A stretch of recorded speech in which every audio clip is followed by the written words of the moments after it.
Dikbud gitu ya. Jadi sebetulnya begini, kami ke sana itu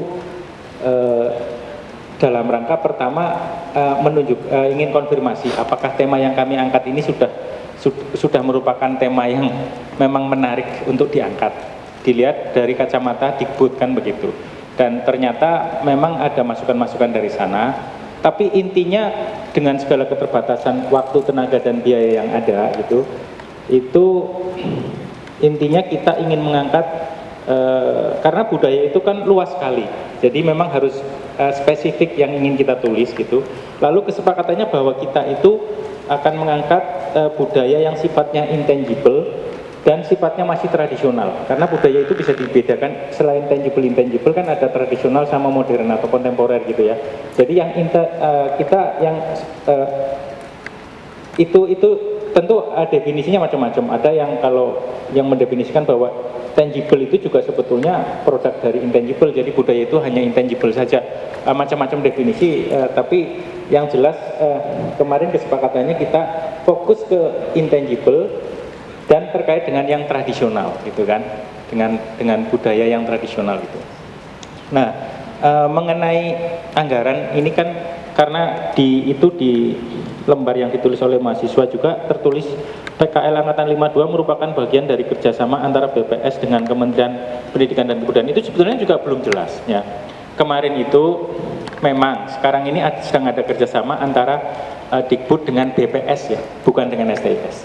Nah, kami kemarin terus terang saja mencoba menyampaikan ke pihak Dikbud, Pak, apakah mungkin gitu kan, kami kerjasama langsung lah, disisikan anggarannya jangan ke BPS semua, kasarnya begitu, jangan ke BPS semua, tapi ada sebagian ke STIS untuk membesarkan apa namanya PKL kita supaya bisa lebih in-depth gitu kan. Kalau semuanya ke STIS nggak mungkin, karena kerjasamanya sudah, MOU-nya sudah dengan BPS gitu. Maksud saya supaya disisihkan, tapi jangan lewat BPS, tapi langsung ke STS kalau bisa gitu.